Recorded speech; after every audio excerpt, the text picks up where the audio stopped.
तो चलिए दोस्तों, आज हम लोग बात करने वाले हैं कि आपका सिलेबस क्या होने वाला है।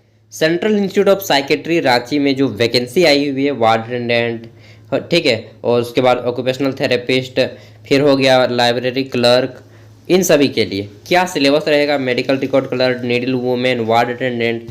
तो आइए देखते हैं। ये देखिए ऑफिशियल नोटिफिकेशन जो इन्होंने जारी किया था रांची की तरफ से, तो यहाँ पे क्या बोला जा रहा है आइए देखते हैं। देखिए यहाँ पे दो चीज़ें हम लोग यहीं से क्लियर कर देंगे। ये list of candidate qualifying in the physical and skill test, सभी को बुलाया जाएगा। फिजिकल और स्किल टेस्ट केवल वार्ड अटेंडेंट के लिए है, जो कि 9 तारीख से 9 नवंबर से शुरू भी है और 30 नवंबर तक चलेगा। ठीक है, ये तो हो गया। लेकिन हम लोग बात करने वाले हैं सिलेबस की। देखिए यहाँ पे 3 नंबर में बोला जा रहा है कि कंप्यूटर बेस्ड टेस्ट। सबसे पहली बात कि आपका जो एग्ज़ाम होगा, नंबर 1 आपका जो एग्ज़ाम होगा वह क्या होगा, ऑनलाइन होगा। ऑनलाइन होगा, कंप्यूटर पे होगा। ठीक है, पहली चीज़ हो गई। दूसरी चीज़ यहाँ पे सिलेबस की बात करें तो बोला जा रहा है कि the written examination for all post will be computer based test CBT consist of 50 multiple choice question to be completed in 1 hour. यहाँ पे क्या बोला जा रहा है कि 50 क्वेश्चन रहेंगे। दूसरी चीज़ हमें मिल रही है कि 50 क्वेश्चन रहेंगे। 2 नंबर पॉइंट, पहला पॉइंट हो गया कि ऑनलाइन एग्जाम होगा। नंबर 2 पॉइंट है कि आपके 50 क्वेश्चन होंगे और यहाँ पे समय दिया जाएगा 1 घंटा। ठीक है, 50 क्वेश्चन 1 घंटा, तो समय तो बहुत ज़्यादा मिल रहा है। ये चीज़ हो गई। आगे देखते हैं सिलेबस के बारे में और क्या जानकारी मिलती है। The CBT will be conducted at centre chosen by candidate at time of filling online. तो जिस समय आप चुने थे सेंटर फॉर्म को भरते समय, तो 3 नंबर पॉइंट कि आपका सेंटर वहीं पे मिलेगा जहां पे आपने सेंटर चुना है। ठीक है, आगे देखिए फिर बोला जा रहा है the institute will be released merit of eligible candidate based on the performance in CBT on the CIP website. तो 72 घंटे बाद, यानी कि 3 दिन बाद, 24, 48, 24, 72, 24 घंटे का एक दिन होता है। 3 दिन बाद एग्ज़ाम के 3 दिन बाद आपका जो है ये मेरिट लिस्ट निकल जाएगा। ठीक है, और जनवरी से आपका ज्वाइनिंग भी हो जाएगा। लगभग जहाँ तक मेरा अनुमान है जनवरी तक ज्वाइनिंग हो जाएगा। ठीक है, तो ये हो गया आपका पूरा का पूरा। अब आता है कि 50 क्वेश्चन तो बोल दिए भाई, लेकिन 50 क्वेश्चन में यहाँ पे क्या क्या पूछेगा वो इन्होंने क्लियर नहीं किया है। तो आइए देखते हैं इसमें क्या क्या पूछा जा सकता है। तो सब कुछ मैंने पढ़ लिया है नोटिफिकेशन। उसके बाद मुझे जहाँ तक अनुमान है, मेरा यहाँ अनुमान है, मैं अपने अनुमान से बता रहा हूँ। ठीक है, कि क्या क्या पूछा जा सकता है 50 नंबर में से। तो ध्यान से सुनिएगा।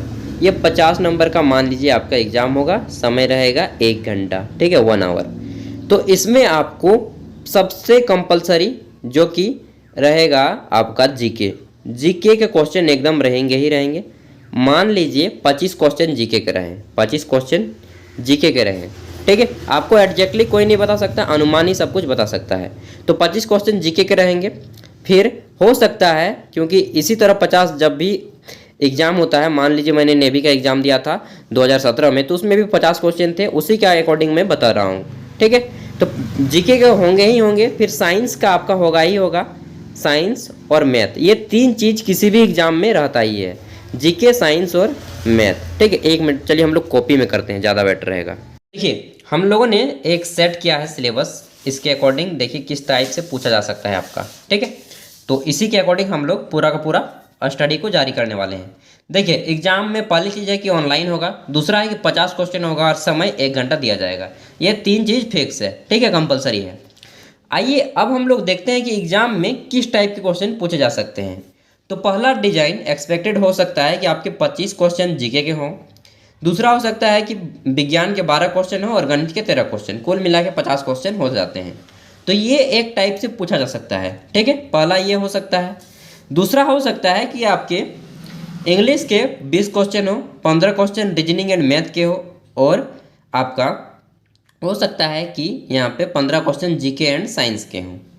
चौथा आपको पूछा जा सकता है कि जीके के आपके 10 क्वेश्चन हो, साइंस के 10 क्वेश्चन हो, मैथ के 10 क्वेश्चन हो, रीजनिंग के 10 क्वेश्चन हो और इंग्लिश के 10 क्वेश्चन हो। ऐसा भी हो सकता है, इससे बाहर और नहीं जाएगा। ठीक है, तो इन्हीं 3 में से हो जाएगा। अब देखिए कि इन तीनों में कंपलसरी कौन सा है। तो देखिए जीके, विज्ञान और गणित। फिर यहाँ पे देखिए तो जीके, साइंस और मैथ। फिर देखिए जीके, साइंस और मैथ, यानी कि जीके, साइंस और मैथ हर जगह आ रहा है, ये तो कंपलसरी है, जीके, साइंस और मैथ तो पढ़ना ही पढ़ना है। ठीक है। अब आ जाता है इंग्लिश और रीजनिंग की बात। तो इंग्लिश और रीजनिंग पूछा भी जा सकता है, नहीं भी पूछा जा सकता है, लेकिन ये तीन चीज़ के यानी कि साइंस, विज्ञान और जीके ये होगा ही होगा आपके एग्जाम में, चाहे कोई भी एग्जाम हो, ये तीन चीज़ होते ही हैं। ठीक है। तो अब आपको चुनना है कि तैयारी कैसे करें। तो कुल मिलाकर अगर आप तीन चीज़ पढ़ेंगे और अगर दो चीज़ छूट गया तो रिस्क तो है भाई। तो हम लोग ऐसा करेंगे, अपने जो क्वेश्चन करने वाले हैं कल से, ठीक है, तो हम लोग इस टाइप से कुछ क्वेश्चन करेंगे कि ये पांचों चीज़ कवर हो जाए। भले एग्जाम में तीन ही चीज़ पूछे, लेकिन कोई गारंटी तो नहीं है ना, इसलिए हम लोग कुछ ऐसा करेंगे कि पांचों चीज़ कवर हो जाए। ये वाला सिलेबस हम लोग को, ये वाला सिलेबस जो है हम लोग कैच करेंगे। ठीक है। और एग्ज़ाम में जहाँ तक है अच्छे से अच्छे मार्क्स आएंगे। दोस्तों मेहनत करेंगे ना तो ज़रूर अच्छे फल आते हैं। ठीक है। तो चलिए कल से हम लोग शुरू कर देंगे पढ़ाई, एंड जितने भी हैं लोग हैं आप लोग जुड़ जाइए, क्योंकि मुझे नहीं लगता कि इतनी कम पोस्ट के लिए आपको कहीं और जगह पे क्लास मिल जाएगी।